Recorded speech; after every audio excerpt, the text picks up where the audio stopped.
Hey everyone, it's Kevin Triforce. This is my review for The Legend of Korra, Book 4 Balance, Chapter 3, The Coronation.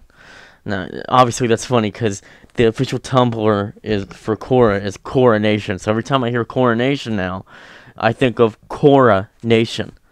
Anyway, which is kind of the official site for Legend of Korra. Anyway, you can get rewards and stuff like that. They really haven't been using it lately though. But it was cool nonetheless, and it still kind of is cool nonetheless. This episode's about Prince Wu becoming the Earth King, but it kind of goes wrong. Now, we start out with Wu wanting certain things for his coronation, and then Tenzin asking about where the, wanting to find out where the Avatar is. He's talking to Raiko, the president of Republic City. Then let's see. Then we go to Korra and Toph. Now, we get to see Toph with her old hairstyle, and this new voice actor, her name's I can't remember, it's like Felice something, I don't know, I don't remember. But she is dead on, and they were dead on with capturing Toph's character from the original Avatar: The Last Airbender. They did a really good job. That's one of the best things of this book so far that they did. I really have to applaud them for that. It was so well done. I couldn't get over how much she was still like Toph, and it was funny seeing Toph kick Korra's butt, but she basically promised to train her and stuff. And Korra's still not that great, and then Korra tries to attack her, and she still fails, and Toph says, "You're blind compared to me," and I love that, because Toph's blind, and it just makes the joke really funny.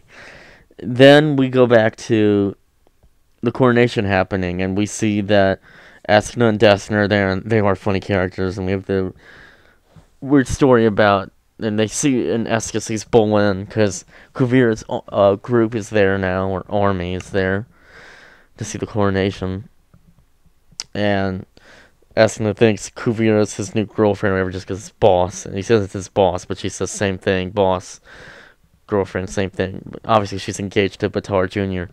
Then Baatar Jr. sees, Suyi and Beifong, because she's coming to town for the coronation as well.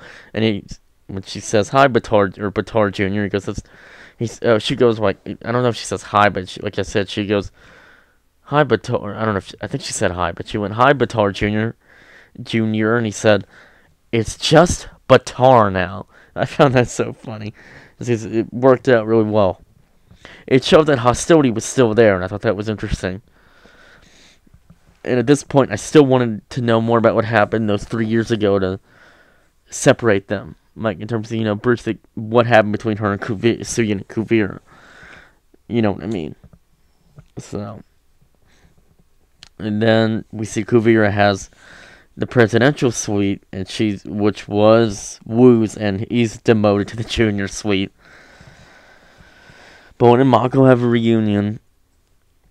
Then, which is nice. It was good to see them have the reunion. Then, Wu is talked to by the people, like his prime minister type guy or dude.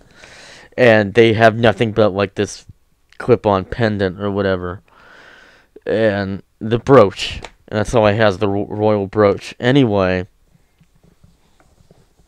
we see all the leaders are here, including Zuko and his daughter, who Mike and Brian have now confirmed at a live Q&A with Avatar Wiki that I was a part of, that her name is Izumi, and she will have some dialogue later in Book 4. I don't know if we'll learn who her mom is, but I wish we did, because it would just be interesting, but I'm going to assume it's Mai. Anyway, she doesn't speak this episode, but we see Wu give his speech in his coronation. He pretty much can't have what he wanted, but then he asks Kuvira to come up, and she gets, like, the Medal of Kyoshi honor award thing, and then she goes around her neck. It's like a medal, like I said. What is a medal? Duh. But anyway, then she makes a speech, and she declares he has no more authority. My bad, I don't know why I'm tongue twister. Probably because it's midnight. Or after midnight. Ugh. Well, technically 11 because of daylight saving times, but daylight saving time. Anyway, he has no authority, and now it's the Earth Empire. Obviously, the world leaders are not happy about this, So they send Suyin to talk to her after. Well, she says if any of them world leaders try to get in her way, Kuvira's way, I mean, they will be crushed. And she crushes her Kyoshi medal of Kyoshi.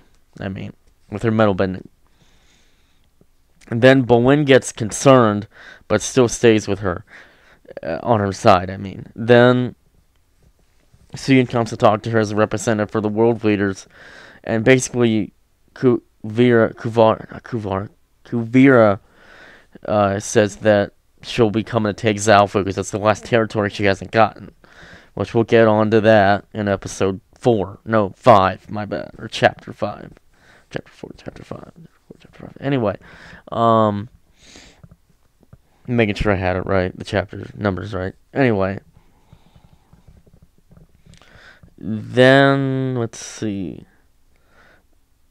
Basically, we see Bolin go talk to Mako and tries to defend Kuvira, and he basically trashes the prince, and they both kind of feel bad. They're disappointed about Bolin, but anyway, Wu takes him shopping. You see there are people with Kuvira shirts on, and I thought it was interesting. Kuvira's got some people, regular people, that are supporting her, and I thought that was fascinating. And follows what I've been saying, the World War II Nazi type thing. Anyway, I won't delve too much into that, but you can see the correlation of that. Oh god, correlation. Darn it. Correlation. Korra. Sorry. I just thought about that. My bad. Back on topic. Anyway. He's devastated, and then they go to... It's called Little Bossing, so like I said, and you see that there, and they kind of go to attack. We're going to attack him because he threw a pie at them, because they threw one at him earlier in the first... Was that the first episode or the third? I think it was the first, not the third episode. I think it was the first... Not the third episode, I think it was the first episode. Right, not third, number 1. The first one. I mean, I gotta keep track of these, because I'm remembering scenes that I forgot in the previous reviews. Anyway, her supporters threw pies at him, so interesting. And then we go to replicates the palace in a way for a shopping type center. And then we see a replica of Bosco, their original Earth King from Avatar: The Last Airbender's bear. And I thought that was neat. And then we see Wu steal it from this kid on his birthday, the throne in there, and the staff, and the hat, and stuff like that. And then we kind of get this character building for Wu, which I'm glad, because he needed it, because he was sounding like a complete moron and an idiot. He was oblivious. I mean, really oblivious. But then he realizes that people would probably rather have Kuvira, because she has a head on her shoulder and isn't out of the sync with the people. She's more in sync with them. She understands them better than he does. And then we see a character building for him. And throughout this, Korra and Toph are doing training. Like I said, I pretty much explained that. And it's revealed she still has little bits of metal poison in her body, which explains why she's still not up to speed.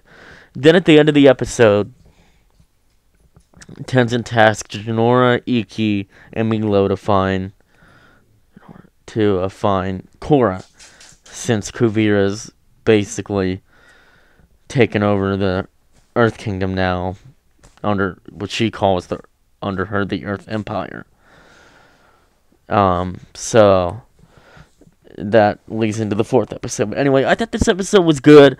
Wu was a little bit idiotic in the beginning, but at the end, they did show some possible nice character development. Whether or not he's going to be the Earth King at the end, I don't know. It could go either way, honestly. Not with Kuvira, of course, but whether or not they just have him be the king or they have an Earth president, I don't know. But we did get to see the confrontation with Bolin and Mako. And hiccup, sorry. One, I don't know. I don't know why I had one hiccup. Doesn't make sense. Whatever. But Mako and Bolin had a confrontation. Like I said, it was interesting. And it could have been used for greater effect later on, but I didn't think they would keep it like that for too long. But anyway, both sides have good points, of course. But it's very interesting indeed. And the Korra and Toph stuff was probably the best part of the episode. They nailed Toph's character to a T. I cannot say that enough. It was interesting, and we got more character building for Korra. So, I really liked it. I mean, flaw-wise, maybe I would have liked to have seen a bit more of an effect of the Earth Empire, I guess, taking over. But then we also have, and I almost forgot, Varric's working on some Spirit Vine. With Spirit Vine, I don't know why, but he is, and he was brought back. And I almost forgot about him. I don't know why. He's one of my favorite characters, but he got pardoned, I guess, because Kuvira. I can't think of any other reason he'd get pardoned for what happened, but he got pardoned. So, he's no longer considered an escaped prisoner, I guess. Yeah, he's not. For sure, but anyway. So he's working on that. Honestly, maybe we could have... I would have liked to have seen a little more of the Fire Lord. Like I said, I agree with that. A little bit more of the world leaders. I would have liked more of that. I feel like we didn't get enough of that. I can't really think of anything else. That was the major complaint for me. Maybe some other characters appearing, like Lynn, and mainly Lynn. I would have liked to have seen more of her, because she's such an interesting character. Well, fascinating character, I should say. But yeah, other than that, I guess an 8.5 for me. 8.5. Yeah, I think that'll do it for this review. This is Kevin Triforce. I'm signing off. See you in the next review for Chapter 4.